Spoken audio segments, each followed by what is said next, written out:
ये जो आर्ट के ऊपर इतना अच्छा डिस्कशन हुआ, मुझे बस ये जानना है कि कंटेम्प्रेरी आर्ट में क्या क्या चुनौतियाँ हैं और उससे पार कैसे पाए।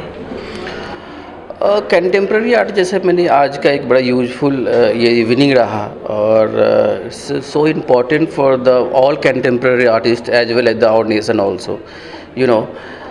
कंटेम्प्रेरी आर्ट का सबसे बड़े चैलेंजेस ये हैं कि जो स्कूल और कॉलेज लेवल पे जो एजुकेशन सिस्टम है, education system specially I am talking about the art education system, उसको ठीक करना बहुत ज़रूरी है। क्योंकि जब आर्ट एजुकेशन सिस्टम में जो अभी भी जो सिलेबस है, जो पढ़ाए जाते हैं, it's complete belong from the west actually.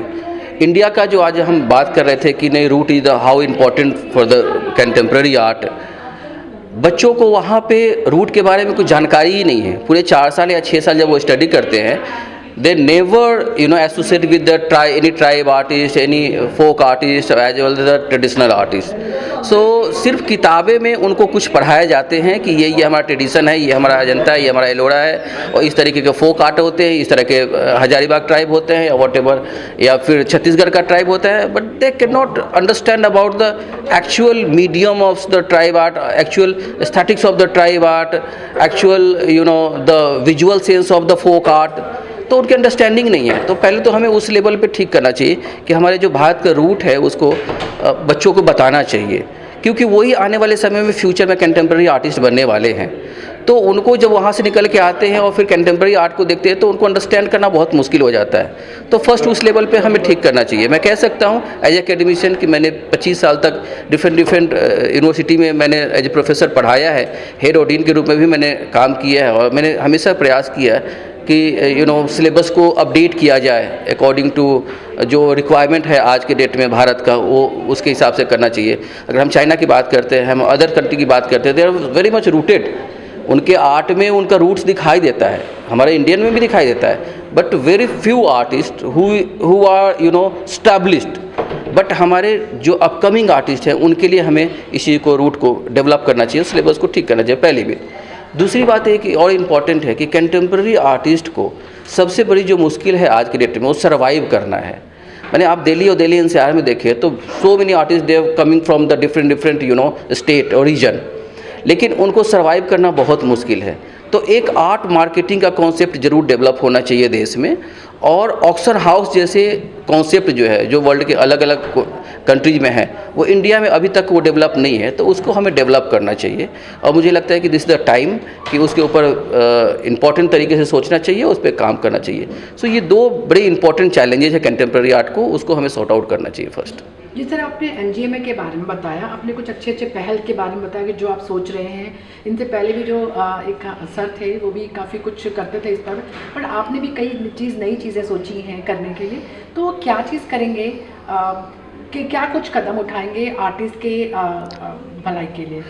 See, I feel कि as a young blood, as a the practicing artist of the country, I have responsibility, and now I am working as a DG of the NGMA. मेरी responsibility और ज़्यादा बढ़ जाता है, और सिर्फ किसी एक आर्टिस्ट या किसी एक कम्युनिटी के लिए नहीं, बल्कि पूरा इंटायर कंट्री के लिए बढ़ जाता है। और मेरा मानना है कि जैसे मैंने अभी कुछ रोड मैप मैंने डेवलप किए हैं, तो मुझे कन्याकुमारी से लेके कश्मीर तक, और डिफरेंट जो हमारे रीजन है, स्पेशली जो बहुत सारे जो जिस लाइक मणिपुर और छत्तीसगढ़ और उत्तराखंड, ऐसे बहुत सारे ऐसी जगह पे जहाँ पे आर्टिस्ट हैं, छुपे हुए आर्टिस्ट हैं, और they are so good, but उनको कभी भी नेशनल लेवल पे या इंटरनेशनल लेवल प्लेटफॉर्म पे नहीं मिला। तो मेरा मानना है कि एनजीएमए की तरफ से ऐसी एक पहल करनी चाहिए जो सारे आर्टिस्ट को एसोसिएट करने के लिए कोई ना कोई ऐसा प्रोग्राम हो, या पहले उनका डाटा कलेक्शन हो, और फिर हमें बैठ के एक पॉलिसी डेवलप करना चाहिए पूरे देश के कलाकारों के लिए कि उनके कैपेसिटी के अकॉर्डिंग हम उनको किस तरह के प्लेटफॉर्म प्रोवाइड कर सकते हैं अपने कंट्री में और अपने कंट्री से बाहर। आपको जान के खुशी होगा कि अभी very recently NGMA can do 2 important exhibition, Chitrakavyam Ramayanam और Shakti is the more important, इसलिए क्योंकि हमने फर्स्ट टाइम एनजीएमए की कैपेसिटी में कंटेम्प्रेरी वुमेन आर्टिस्ट के साथ बहुत सारे इंडिजीनियस आर्टिस्ट, बहुत सारे जो बुनकर हैं देश के विभिन्न कोने में, जो बहुत स्किल्ड हैं, स्टैटिक्स बहुत उनका डेवलप है, लेकिन कभी उन्हें प्लेटफॉर्म नहीं मिला। फर्स्ट टाइम दिल्ली एनजीएमए में उनको एग्जिबिट करने का अवसर प्राप्त हुआ, और फिर बाद में अभी मुंबई में भी चित्रकाव्यम रामायणम और शक्ति दोनों को हमने एग्जिबिट किया है।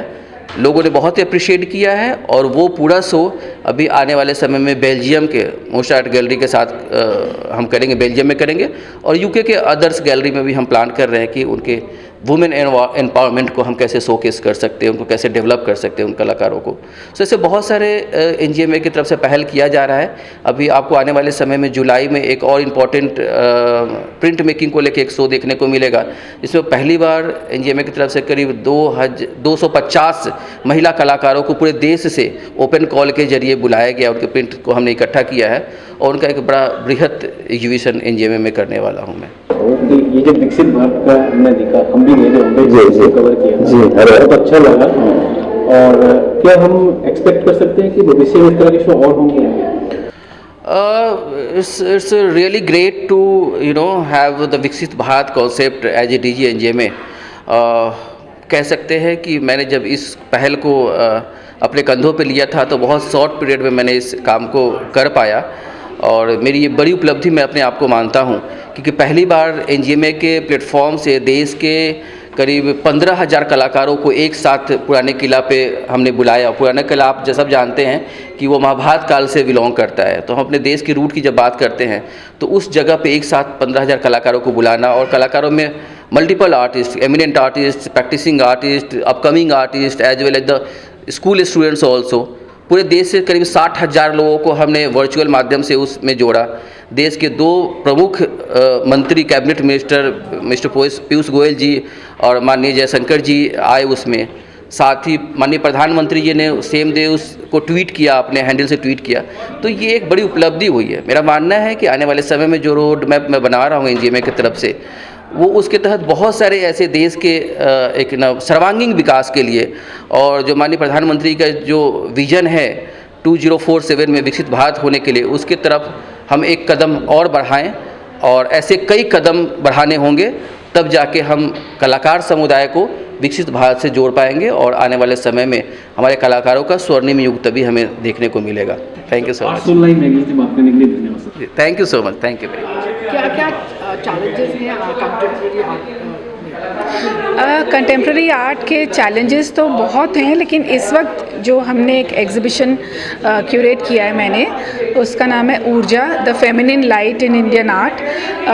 We are taking this exhibition to art centre फे and to the World Health Congress in New York, and we are working very hard on it. I am pleased and honored to have some of the very fine artists who are recipients of the grant which we instituted as part of IndianArtCircle.com's initiative to promote Indian art outside India. And this panel discussion is also in the context of the same exhibition.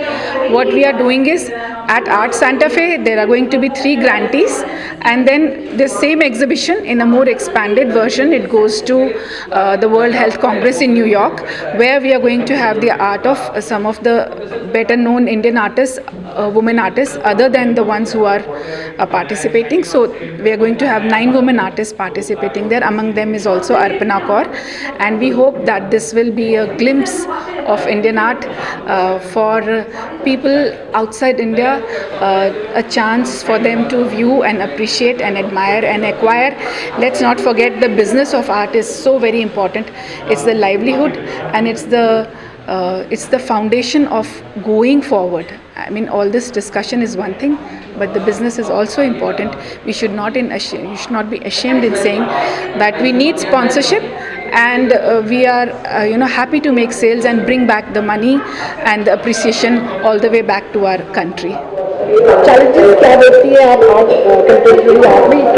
Actually, there are many challenges when it comes to art market. And first of all, the first challenge is that to bring to for the artist is to develop his own language. So when you start with the art, the first biggest challenge comes is like, what language, what are you going to paint, what are you going to do? So when you overcome gradually, if it is a figurative work, you have to overcome with the drawing skill, practices, and how you're going to implement that in your canvas. So when you're ready with your compositions and your work, then the next challenge is which gallery you choose, how you choose to, where you're going to display your work, with which gallery you're going to work with, and then how you're going to get the finances and how you're going to get the sponsorships and all. So there are many challenges, and what happens is the big galleries, they want to have the big names only. So the artist, however, how much good work he is doing, he is not being appreciated. And another challenge I feel, because I am doing contemporary figurative work, my work is academic drawing based, as you can see, and I have done a lot of practice. My work is like meditation. It is completely going deep into art, learning the skill of drawing and then painting and everything. But when people see you in those who do most of abstraction and all, they sometimes see you as a lower, on the lower ground, if it is figurative. I don't know why, but I could sense that also. Like if you are, and once I discussed this with a very senior artist, now I don't want to name her, but she also said the same thing, Renuka, because of my academic skill, I was looked down upon, which I feel is really bad. Because whoever is practicing this art, and whoever artist is doing this work and is honest with his work, because he's not copying anything and he's bringing out new textures, new technique. And like if you see my work, I work with very detailed textures, and every work we will find different new ideas of doing with the textures and playing with colors. And so it should be looked upon in that sense, what an artist is practicing, not he's doing whatever. It should not be labeled on anything. Just wanted to know what are the challenges art fraternity facing in contemporary art. Everybody is talking about that we should include tribal art and the folk art. But I mean, what are the challenges exactly in the contemporary art? The contemporary art field, I mean, actually, if you ask me, I do belong to the genre of contemporary art, but I have been blessed and lucky. I have, as soon as I started pursuing art full time, the pandemic happened within 6 months. And although I did show physically before that in a few places, but the pandemic sort of opened the borders for me. And during the pandemic, I was lucky to have exhibited in over 40 countries of the world. And wherever the work went, it was noticed. I won prizes in biennales, and I won sponsored exhibitions and invitations to even lecture students abroad doing masters in fine arts on color harmony through geometry. So I feel that the challenges are a very small part of an artist's life, you know, because art is something larger than life. Art is something larger than the self. Once you find that calling in you, the challenges, your focus is just diverted from the challenges to your own practice, to your own art practice. You know, very interestingly, I would like to quote this story about Valmiki Ramayana. Narad Muni saw Valmiki Ramayana and he said, you know, people will not read your Ramayana, people will read Hanuman's Ramayana. So it is better than your Ramayana. So Valmiki ji went to Hanuman and saw that Hanuman had written Ramayana on 7 banana leaves. And when he read it, he cried. He said, if people read your Ramayana, they will not read my Ramayana. So Hanumanji, what he did? He tore away all the 7 banana leaves and he said, you need your Ramayana more than I do. Now no one will read my Ramayana. Because for Hanuman, the Ramayana was written for Ram, for his passion, for his own devotion, for something larger than himself. For him, Ram was larger than the Ramayana, or his validation, his, people knowing him, people reading him was more important to Valmiki. And Valmiki understood that and he cried. So what I say is, challenges are a very, very small part. You have to you have to focus on doing. You have to focus on something that is so precious, so larger than your own self, that you just forget about everything else. And everything just happens, falls in place on its own. Ma'am, one more question, because you are a doctor, and being a doctor, you left your profession, and then, I mean, have you left your profession completely? Yes, I have. You left your profession and then you jumped into some other profession. So, I mean, how did you manage it? Yeah, so I think it is a blessing from above, and it also is a hard work. That 23 years of that habit of working hard over time, devoting everything to your profession, that has sort of stayed with me. That training as a doctor, that thing of just doing, serving your profession. And so that has stayed with me. And probably that's what is the common link between the two professions. And I find art is more healing than medicine. It's nature, art, these are more healing than medicine. And they are healing not only to the one who does it, they are healing for the one who views it. And I think that's the purpose I found in art.